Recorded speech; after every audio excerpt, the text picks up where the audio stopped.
investments. So whenever you'd like to get started, go ahead. Thank you. Thanks, Dan. Hi, everyone. My name is Joan, co-founder of a U.S. prop tech company called Rentry. Rentry is actually based in here in Westchester.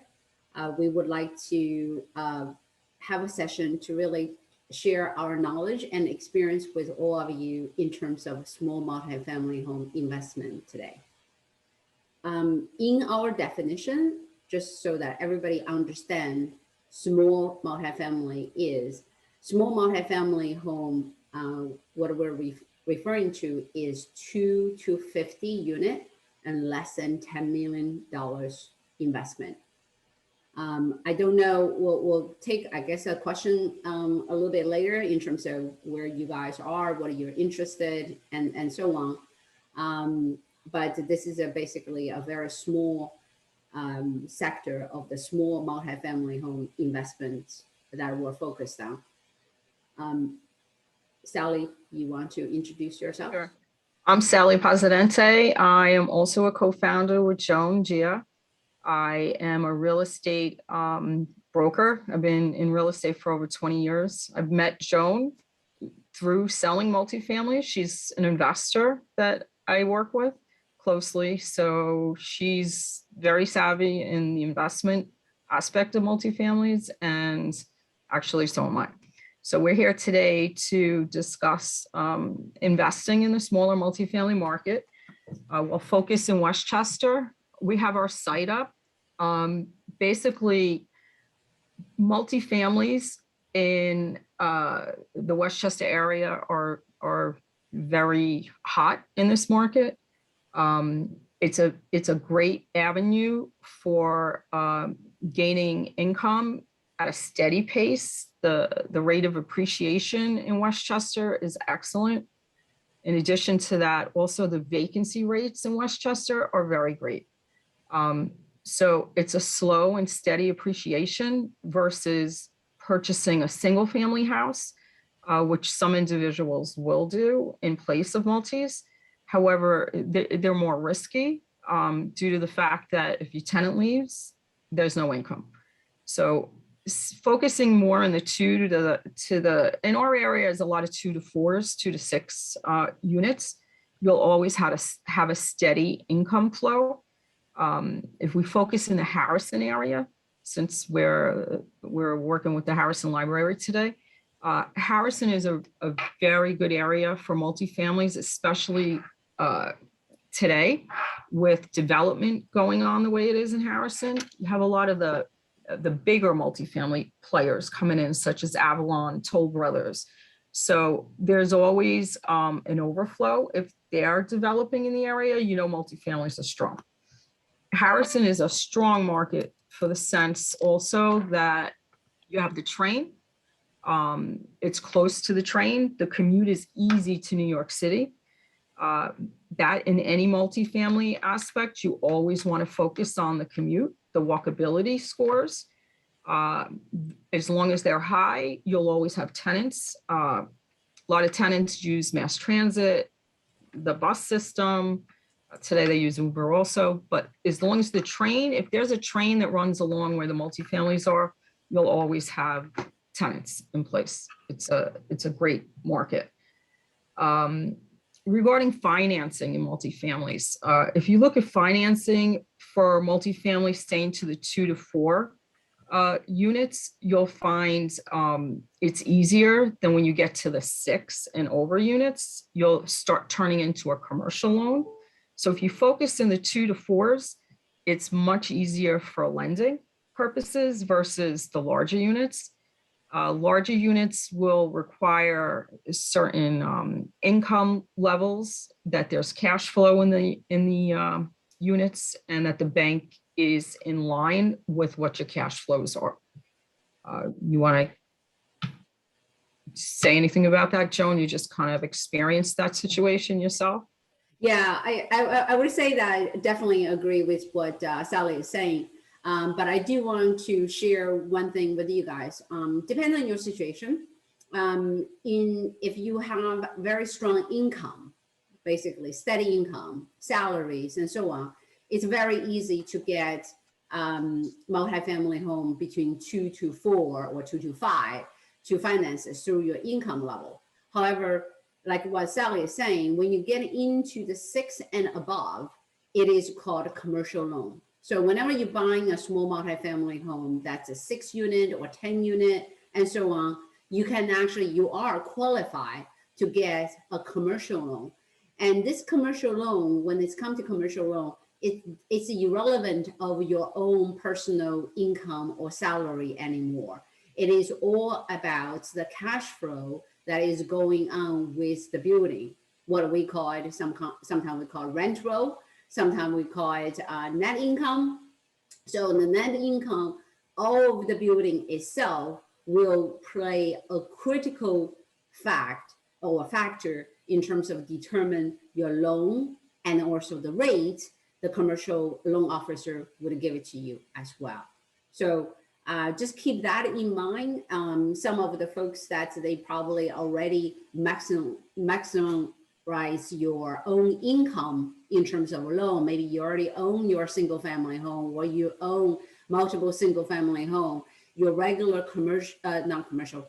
residential loan officer or mortgage officer would not be able to lend you any money. If that is the case, there is an option for you to buy additional multifamily home, like what Sally is saying, 6 and above, because right now, if you're doing that, your income is irrelevant now. It's basically the income of the building itself become critical factor. That will also determine the amount of monies that would be required to put down on the property. Correct, Joan?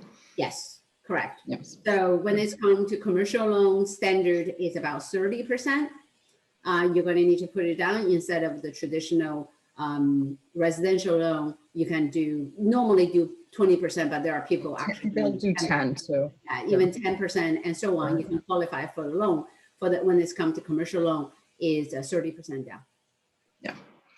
And they may require more if the cash flow doesn't meet the bank standards. Yes, that's a very good point. Exactly. So if the cash flow of the building, the rent roll is not high enough, and you still want to buy it, you want to qualify for that loan, then they will require you to put more down payment. And also, to be honest, it impacts the interest rate they're going to offer you as well.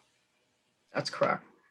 That's why it's a much easier process to stay to the 2 to 5 units, especially if you're starting out. It's an easier process for the loans. It's standard, residential financing, and your residential bank can handle financing for you in that sense. So also another factor in, we see a lot of even developers today purchasing single family houses for rental purposes across the country. And they're doing it here in our tri-state area also, but you have to factor in, if you're going to buy 20 single family houses versus a 20 unit building, you're going to pay 20 times the title fees, 20 times the bank fees on financing. You're going to have 20 inspections versus 1 inspection if you're buying a 20 unit multifamily. So you got to factor that into, similar to even people who buy condos. You're going to pay each time you purchase that single unit, it's going to cost you. So buying a multifamily unit is going to cost less in the long run than trying to spread it out with singles or condos in that sense too. Let's see, what else can we say? So the West, I wanted to show you our site too, and what we look at as a professional in the multifamily market. Our site is up on the screen. I was going to just take one of the units in Harrison. It's a new unit that came on the market. We basically look at, as an investment purpose, what the cap rate is, what the return on investment will be. And that's going to be based on what the income is, the operating expenses, along with, the rental income, the insurance costs that it's going to cost you on an annual basis. In in investments in multifamilies, we always annualize it. And that's basically how we'll determine what the cap rate is based on the sale price and what your net operating expenses are. You want to share anything on there, Joan, that it would be beneficial? Maybe we can take a step back. I'm sorry, I did not even do an introduction of what does Rentry do. Okay. So, just give you a backstory. I actually come from financial industry myself. I've been a pretty successful executive for a major financial institution for a long time. But I also, like Sally said, I'm also a 15-year or more, probably 16, 17 years of real estate investor. I've been investing in the real estate, interesting enough, from the overseas first, and then came back to the United States. And I started to, I don't have a big pocket like a lot of the commercial, professional commercial real estate folks that be able to buy a whole building or anything like that. So I buy small multifamily home, I buy condos, and, you know, of course, single family home as well. So what I realize is this particular market, it is extremely, extremely difficult.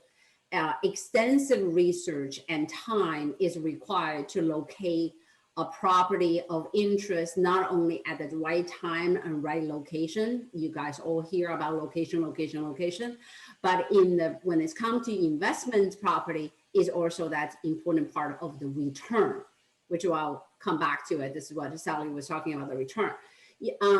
And minimum, it takes average investor for a small multifamily home, minimum 90 days to locate a property. And not only it takes you 90 days to locate a property with the right return, many times because I have a full-time job, by the time at nighttime comes, I want to get in and do the execution, the property is gone because there are so many people on the market and looking at those type of properties. So when Sally and I were talking about this story, and then Sally has been helping me trying to locate this type of property within the New York and Connecticut, area, it's extremely difficult. When we talk about it, it's like, wait a second, we should actually put a solution together. And we want to have a marketplace that whether you are real estate brokers or salesperson that representing the buyer or seller, or you are buyer or seller, or you are owner yourself, you can come to one place to be able to locate any of the small multifamily home. That's basically the story behind, the Rentry. And we want to bring my very extensive experience on the fintech side and combine together with Sally's real estate and really trying to transform the real estate into the modern technology world. We are not here to representing the buyer's agent or seller's agent. We are buyers. We are basically giving you the so-called the unbiased valuation of the property. What do we think the right market price should be for your property? We give you advisory if you want to sell your property and you're having a hard time to sell even in this market, which we do see. Some of the multifamily homes sitting over there for 90 days and above or 180 days. We'll be happy to give you a consultation on why you are not able to sell. And this is what you need to do to position yourself. If you are an investor, we basically are sitting over here to help you based on your criteria, what you're looking for. There is a lot of a different angle, which we can get into the detail here. And we can recommend and help you to locate that property, but not as your agent, but really as a party, a third party, giving you this fair view of the market. So it's a long backstory, come to what Sally is asking me. So one of the key things that this particular property, I don't know whether we have it, maybe not, we can go to another tab, is we give you income.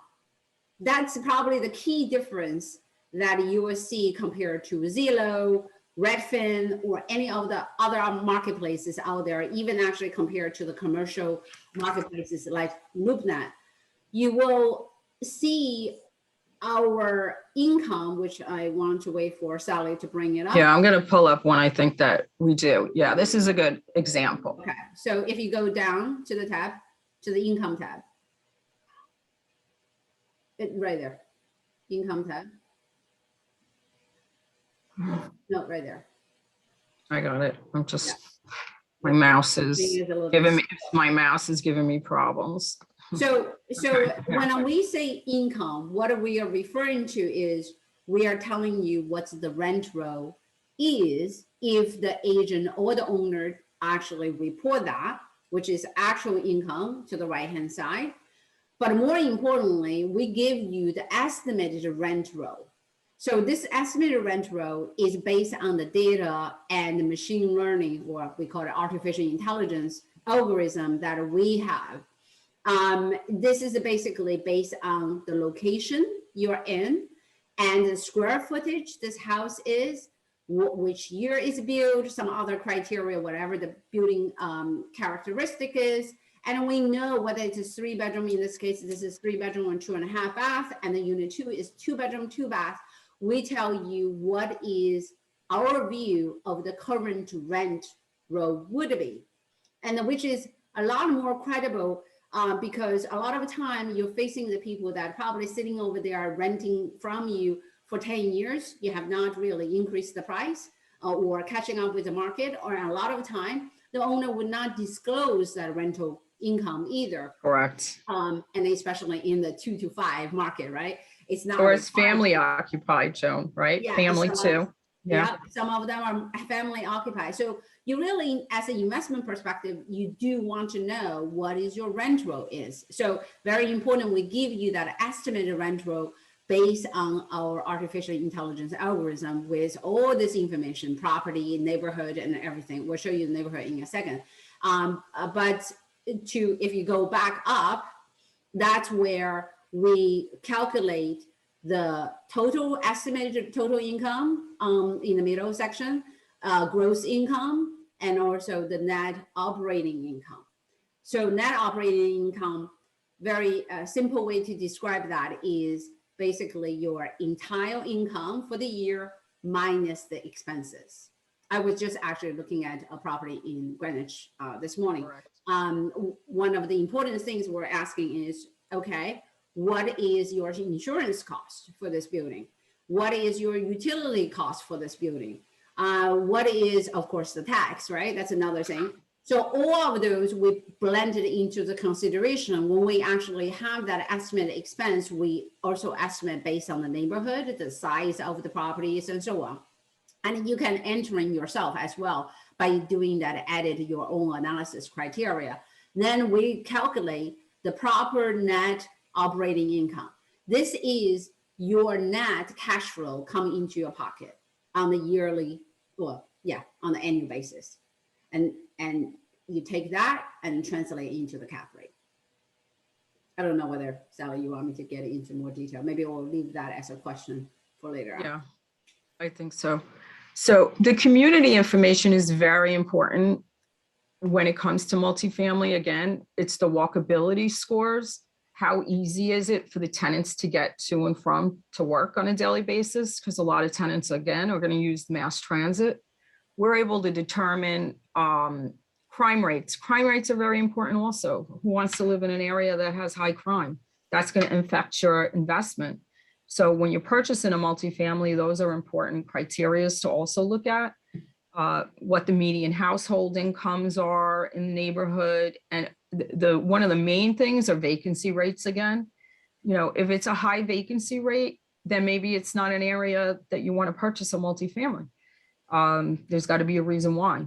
Is it not easy to get to work? Are the schools far? What are the schools like? The schools are also always a very important factor in multifamilies. We're able to determine, like Mamaroneck, their schools are, the rating for the district is an A-. They break it down also by individual lower level school, middle school, high school. Their schools are very good.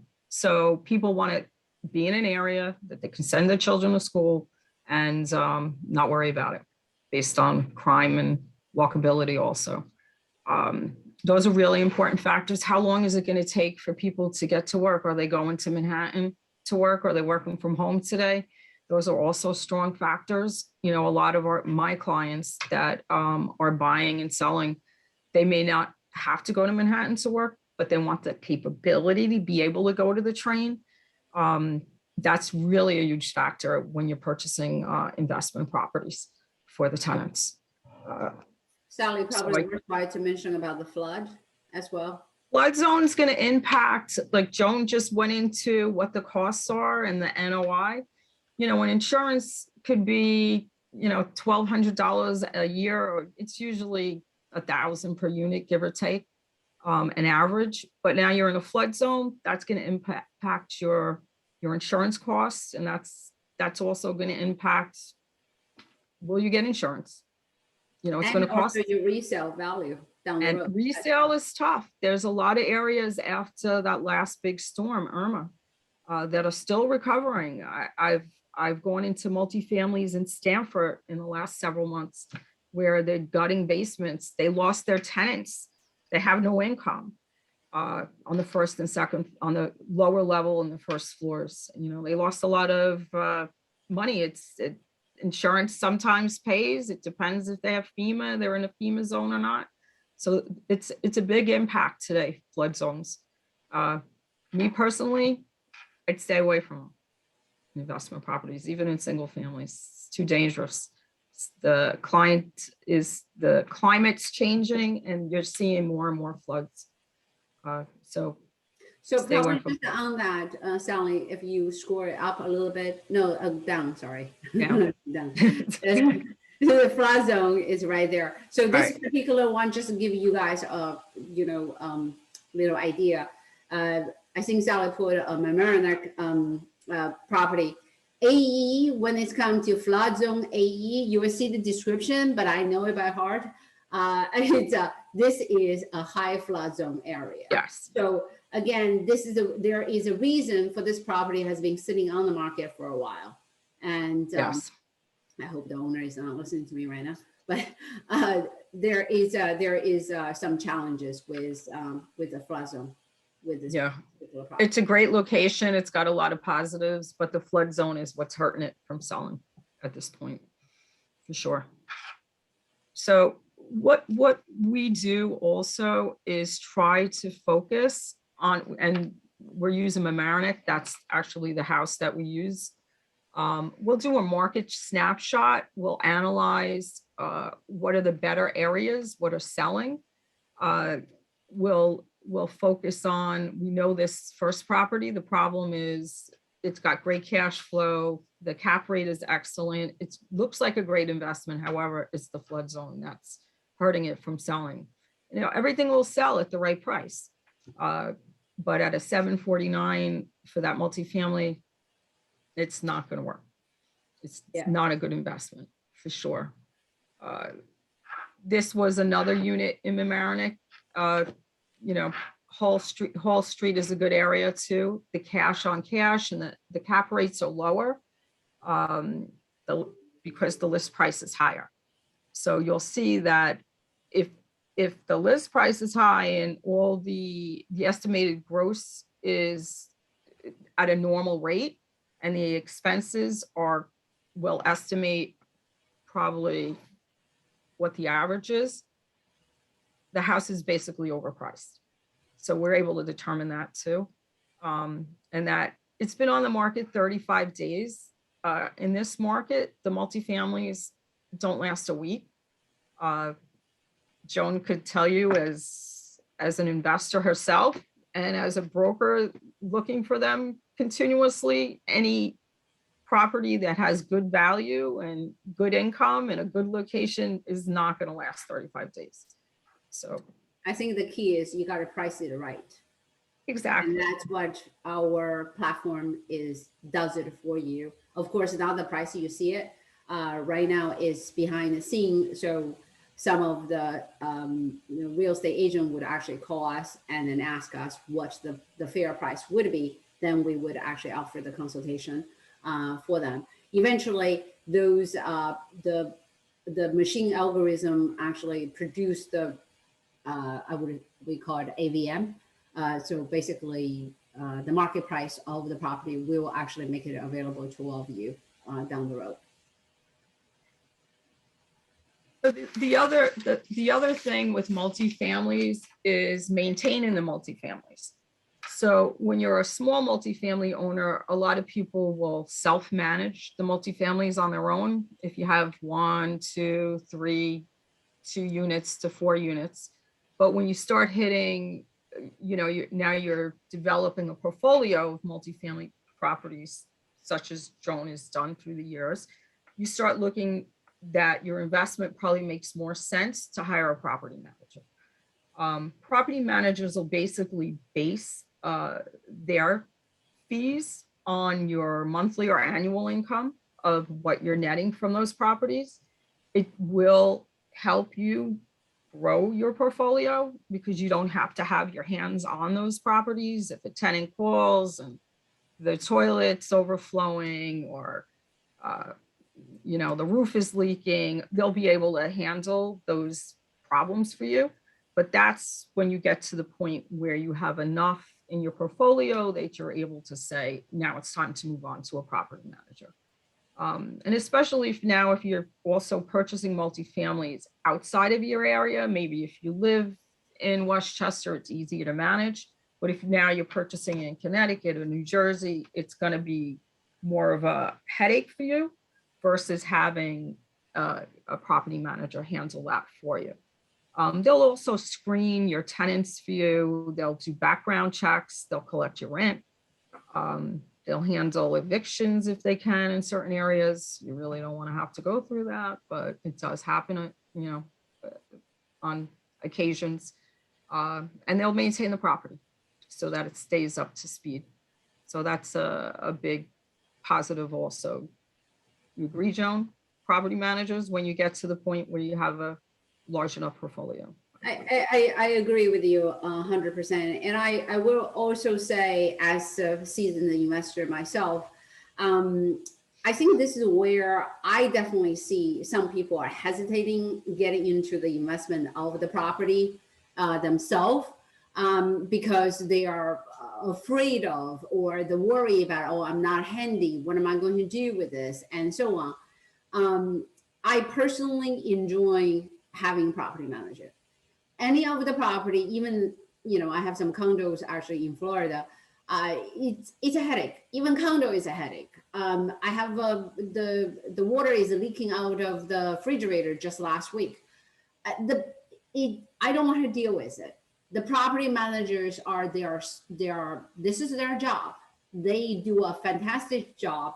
They have a network of all kind of handymans, specialty skill, actually, folks. They really can handle it for you. So if you are not handy, I would say don't be, worry about hiring a property manager. You will see that, Sally, if you launch that, added your analysis result on the tab, we actually give you the option to the right-hand side corner. We give you the option, you can specify, right there, a property management fee. So you can basically blend it in. I use the market actually 10% as a default. So that's our platform is using. Usually it's a 10%. So if you blend it in 10% property management fee, then to see the result, you will see whether that still makes sense or not for you. Yeah, it makes sense, honestly, once you start with your portfolio, when you grow it. So basically, the bottom line is multifamilies, as Joan is a finance, guru, it's a different way to hedge your money versus stocks. It gives you, a different strategy, and it does produce, in a more streamlined process, a monthly income that you could more or less bank on. Passive income. Yes. a lot of time you can more thinking about it as a passive income, sit over there, have a property manager to manage it for you, and then you don't have to worry about it. Just have the cash flow coming in for you. And to Sally's point, it's a great diversification of your portfolio. You don't, you're probably having too much in a stock, maybe too little, I don't know, whatever your appetite with a stock market and a bond market. But this is actually, real estate is always a great asset to basically against the inflation, especially with the inflation rate is going up so high at this moment. A great area. This is one of the many reasons I should say that multifamily home is so hot right now. I just want to share a story with you guys. I just helped another one of my friends bought another property in Texas just last week. They're closing it in right now. This is her fourth or the fifth property she put a bid on. And this is, every one of them is above asking price. And the property pretty much gone within 2 or 3 days. Or the owner will be sitting over there and say, okay, I have a deadline of Tuesday of next week. Everybody submit the offer by Tuesday and I'll make a decision. That's it, done. And that's one of the reasons, many reasons that people are jumping into the real estate and especially in this multifamily home area, because the cash flow. You're constantly, we have not talked about the overall market. Maybe, if any one of you guys are interested, we can talk about a little bit about the overall market, what's going on with the rental overall for the United States, what's going on with Westchester and New York region and so on. The rent, bottom line is rent price is going up crazy, up crazy. I think we did a radio show earlier, end of last year, actually, before we launched our product. It's the nationwide rental. I think what is that? Went up, was it 20%? I don't Probably remember. 20%. About 20%. It is the area that I basically help my friends to buy in Texas. The rental basically doubled. I'm talking about the doubled basically within the past 1.5 years. That is a huge increase across the board.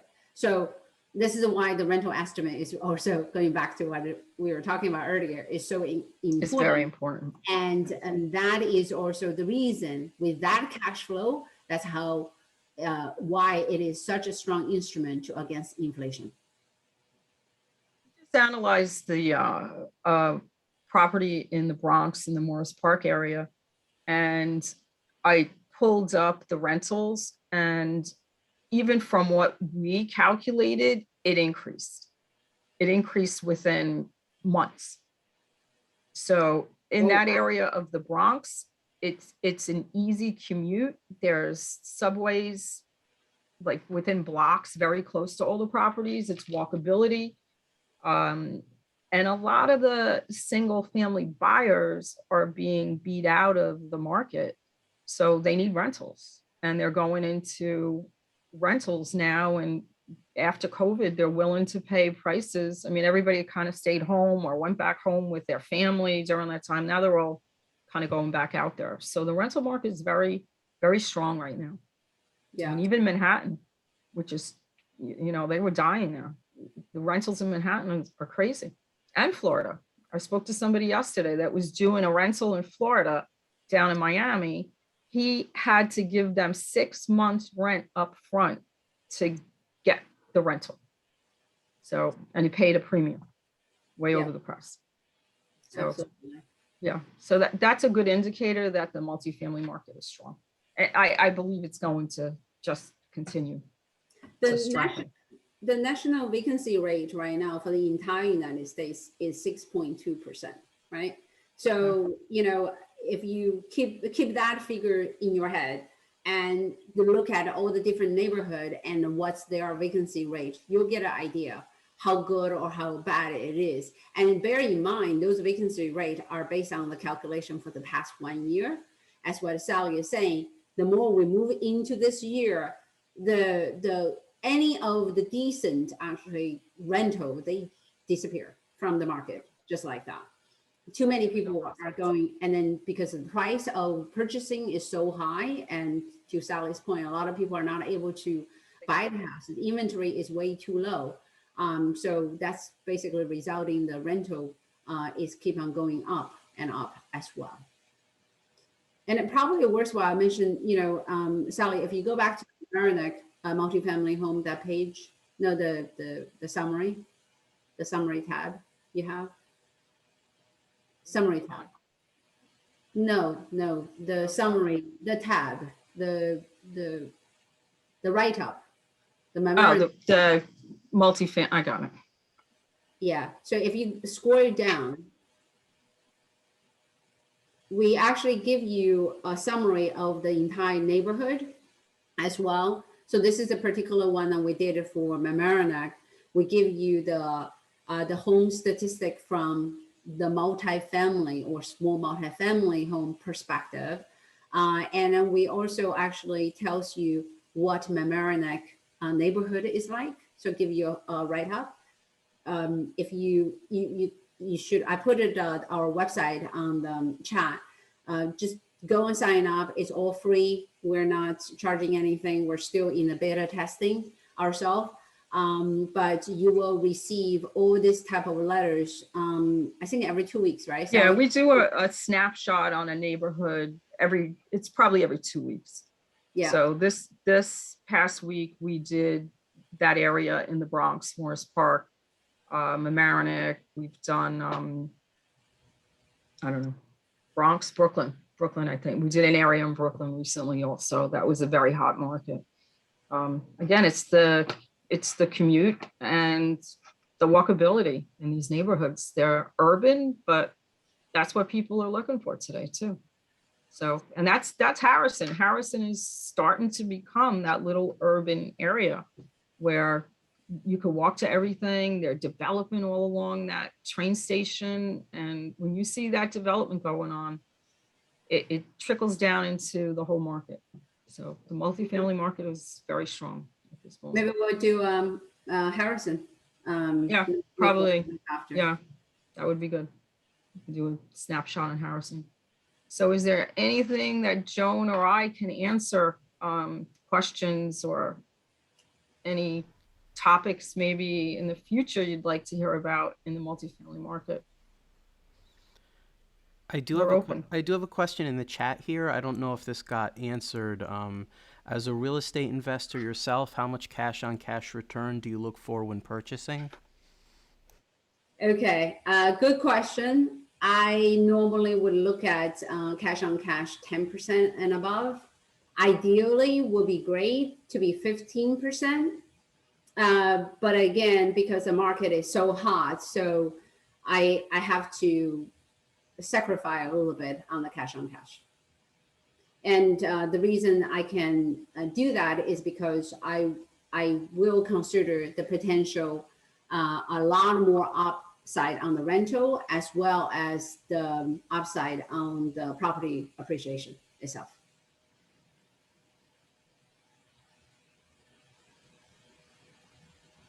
Any other questions, or then do you want to open up for everybody to ask any questions?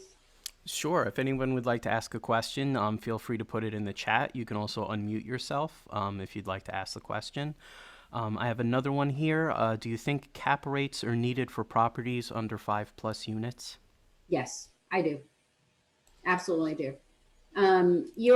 So this is probably we did not touch upon what is, maybe the question is what is the right cap rate? I never actually give a one straightforward answer. I don't know whether Sally, how you answer that. I think it's based on location, and there's a lot of elements that go into that. Yeah. So cap rate, you should definitely always use it, because that's, to me, a simple way of looking at it is you use that cap rate to compare if you just put that money in the bank. How much return? You always ask the banker to tell you, oh, do I get 2%? Well, not these days. You never get 2%. You got 0.9%, right, of interest. Or if you go to the stock market, how much return you're going to get. That's the same concept, because the idea is if you put this much money over there, how much return you are getting. And to go a little bit further to what Sally is saying, it depends on the neighborhood. So not necessarily the high cap rate is the best investment. And I Correct. think this is very, very important for everybody to understand that. You will see if you go to our website, Sally, you probably can demonstrate, just search for the high cap rate. You will, I want her to do that, just erase that. Get rid of Maryland. Do the X. Yep. And then go back to the, no, go back Let's to, just go go to back Westchester. okay, do the. So I mean, this is a good cap rate. That's an X, and it's rye. And they do have, it's not denoted here, but their income is good on that property. The only thing in rye that you have to be concerned about, again, is the flood zone. The community. Click on that. Yeah. This one is X zone. It's all right. It's not AE. It's okay. Yeah, it's okay. This one. Midland could be iffy, but that's a great cap rate.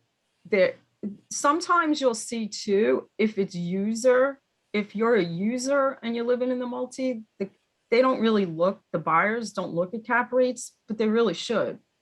As Joan's saying, it's money in the bank. What if you're only going to be there? You're figuring you're going to live there for 5 years, and a lot of my multifamily owners do that. They'll buy a house, they'll be a user for a few years, and then they keep it as an investment and they buy something else. The cap rate is important. It'll give you a gauge of what you can expect your returns to be down the road. It's money in the bank. Yeah. I see a follow-up questions about this. I asked because when purchasing 4 unit or less, value are determined by the similar. Yeah, this is exactly what Rentry is doing differently than the traditional comp. Traditional comp, you're absolutely right. When you're actually looking at any of the single family homes, Sally can tell you, she does it all day long. And you look at the similar home in the neighborhood and you decide what's the valuation should be, right? Sally, correct me if I'm wrong. Correct. No, you're right. You comps. It works very well with a single family home. No, Yes. It does not work very well with multi-family home. Yes, you can. So our algorithm actually would look at the traditional comp, so similar homes in the neighborhood. However, it is much more important to understand this particular multi-family home. Is it actually a 4 unit or is it a 2 unit? Is each unit is a 3 bedroom, 2 bedroom, 1 bedroom? Because that will change your the cash flow and the cap rate in big time, even though it's in the same neighborhood or I would say similar type of size house compared to the single family home. What we like to use is more of the comparison of the multi-family home within the area. So right now, this is why it's still a beta model. We're testing in the GIS neighborhood. We don't really want to just use a zip code. We basically are using the GIS. It's more like an octagon, defines the neighborhood itself. It's much more accurate. So we can actually understand in this particular neighborhood, what is the price per square footage for the rental? What is the price per square footage for the sale? And specific only for the multifamily home. And what is 1 bedroom rental price? What is 2 bedroom rental price? What's a 3 bedroom rental price? And plus a lot of other characteristics, right? Whether you have a patio and blah, blah, blah, and so on. That's why when we're doing analysis and then doing the calculation, it's a lot more sophisticated than just a traditional comp. And long way to answer your question, I don't think traditional comp actually work well in the multifamily home. And Sally, you probably have. And also, I mean, if you base it on a zip code, I'm going to use Portchester for instance. 10573 on one side of the street, it's a Rybrook school district. Taxes are different, more expensive, versus the other side of the street, which is Portchester. It's a different value. You got to bring that all into the equation.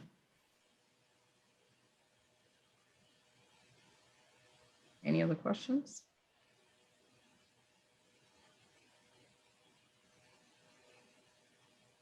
Or you can unmute, like what Dan is saying, if we missed any questions. Hey, sorry, I came in late, but I'm Shannon, by the way. I was the one that's asking the questions in the chat. Oh, Hi. hi. Did you guys talk about the different financing options when purchasing 4 units or less, and how that looks in terms of, your returns? I think we did cover that, but Sally, you want to just? Yeah, it's basically anything under 4 or under is going to be a regular loan. It doesn't need to go commercial. And that's really going to be dependent on, because that's going to be similar to buying a single family home. I mean, you'll have income there, so they'll calculate that to help you. It'll give you more help than a single family or a condo, but you won't have to go through the requirements that a commercial loan will make you go through. So it's going to vary on how much you're going to put down. Is it 5%, 10%, 20%? That it's all going to vary that way. And it's going to be based also on your credit, because you're purchasing a non-commercial vehicle. Right, I understand. Does your website show commercial properties like 5+ units, or is it just 4 and below? Yeah, Up to, yeah, it'll go up to 100 units if they're there. Oh, okay, awesome. Yeah, and right now the site, we're in a what do you call it? MVP mode. Beta? Yeah. Beta. Okay. Open beta. Exactly. So we're focused. We're trying to get the kinks out. So we're focused in the Hudson Valley and the boroughs, but in due time it will be nationwide. So Okay, because I'm located in Connecticut, in Stamford specifically. I'm a realtor, by the way. Oh, yeah. Okay. Stanford Nice is to meet you. One of my favorite Nice to meet you. area. Yeah, I'm licensed Yeah, in Connecticut probably saw also. the picture, right? Yeah, yeah. Okay, So- nice. So Yeah, if you Connecticut have there anything, soon. I'm sorry. If you have anything in Stanford, we actually have about 4 million properties behind the scene. If you have any properties that you want us to take a look and give you a consultation, a lot of those property, we can pull it up and we can tell you what Yeah, we 'cause think the valuation. I really want to get into commercial. Right now I'm focused on the residential. But I've been teaching myself how to evaluate multifamily rental properties for a little while now. I've been reading a lot of podcasts, watching videos, reading books to kind of, before I jump in the game. So it's cool. I saw you guys, advertise on a site that I use to send out to my clients. And I was like, oh, let me sign up. Oh, Great. Great. I'm glad. Let us know if you need anything. Yeah, absolutely. I love what you guys are doing. Thank you. Thanks. Anyone else?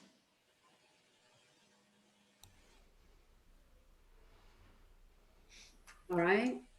I guess that's it for the I questions. guess it's good. So again, Oh, I'm sorry. That's the one. oh, So the you're fine, that's website no is up question. right now? Is it free? Yes. We can go on? Yeah. Okay. Yep.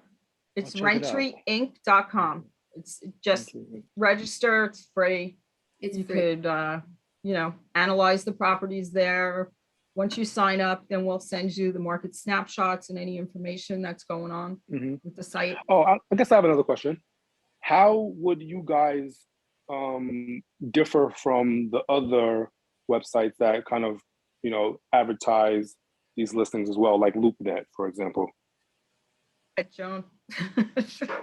Yeah, so that's the key differentiator is we offer the market analysis that LoopNet does not have, right? So LoopNet will give you a traditional listing, which of course every marketplace would have.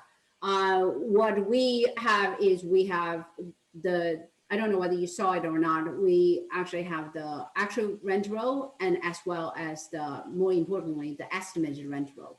So we give you based on the neighborhood, based on the the property, we give you the estimated rental. And based on that, we give you all those market analysis we just talked about, whether it's a cap rate, NOI, or cash on cash, and etc. Right? In addition to that, we give you very specific the neighborhood part. I don't know whether you saw that. Sally went through. Those are all relevant facts or fact that related to the rental evaluation. So whether it is, one of them is very typical vacancy rate, right? We tell you for this particular property, because it's sitting in this neighborhood actually vacancy rate is X. And how many, houses in this neighborhood is owner occupied versus renter occupied, and etc. So those are a lot of those information are right there at your fingertip. And of course, our machine algorithm actually take those into the consideration when we do the market analysis. LoopNet's, I do commercial also, and I do list my properties on LoopNet when necessary. It is very costly to list properties on LoopNet. Rentry doesn't charge you to list your properties, Shannon. It's a very different platform. I guess, And they yeah, also I focus understand. more on the commercial, on the larger Right. multifamilies. Right. So, Right. Rentry's like your local platform. So I'm wondering, like, as an investor, if I were to, look on Rentry, I see a property that I'm analyzing. The numbers look good, and then what's the next step? Because I'm pretty sure they would then just reach out to the listing broker. It goes to the submit the agent. offer, right? Yeah, At it this goes to the moment- agent. Okay, so are the sellers paying to be advertised on Rentry? No. No. No. It's a free platform to list properties. There's no charge. Our focus is on the analysis and trying to give the investors, buyers, the best information. There's no That's one great. place that has all the info. As an agent, I don't know if you have the same problems as I do. I have to go to multiple platforms to get that information for my investor. That's Joan. Yeah. So she just saw a property in Connecticut. It just happened. I have to go to the tax records. I got to pull a property card. I got to figure out, is it really a multifamily that the agent is advertising? That sometimes isn't the case. So I have to do my homework and go to various platforms and areas to get that information to advise her, my client. Awesome. So that's how this all came into play, because me as a broker and I'm a pretty savvy broker. I've been doing it a long time. I have to go to so many places to get that information. And Joan too. Absolutely. So you guys built this website yourselves? Yes, Yeah. sir. Well, this is Awesome. our baby. Well, not ourselves. We have a development team, but Yeah. But yes. And you guys are located in New York? yes. Yep. Awesome. White Plains. Oh, nice. Okay. I'm from Mount Vernon. Oh, no kidding. Oh, You got a lot of multifamilies in Mount Vernon. Yeah, lots of Yeah. multifamily homes sitting from Yep. Mount Vernon here. I know. And But this is everyone's beautiful taking me ones. all the way out to Bridgeport and Stratford Yeah. and Derby. So, All right. okay. Well, Okay. thank you so much for I think all of there's, your information. Thank you. I Thank think a you. lot of people already left. So Dan, I don't know whether there is any additional questions or anything you want us to cover. If not, I guess we're done. Okay, well Okay. then, thank you. Yeah, it looks like we're done in the chat here. A couple people still Okay. on, but yeah, if you have nothing left to add, thanks for coming, and thank you to who made it here to the end, and thank you. Thank you. Thank you Thanks, very everybody. much. Thanks All for right. having Thank us. you. Have a good one. Okay, You bye-bye. too. Thank you. Bye.